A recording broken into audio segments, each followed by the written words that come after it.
Factors that go into sort of choosing the right degree, choosing the school.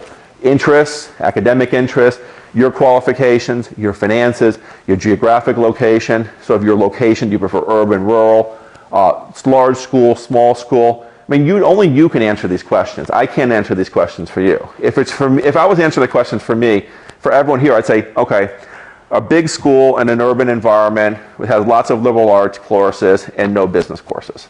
Okay, why is that? Because that's what the type of school I went to and the type of school that I think everybody should go to. But I'm not everybody, okay?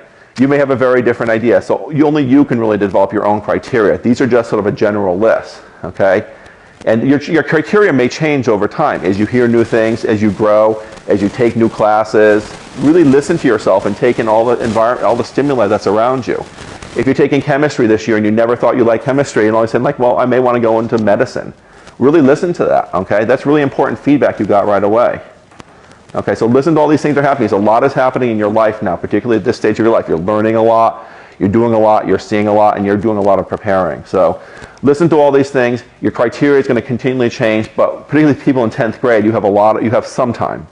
It's not as though you're back in 8th grade, but you have some time. You have a year and a half to start preparing. So really start thinking about it and start thinking about sort of like all the things that are around you, and particularly in developing academic areas and in passions and interests. So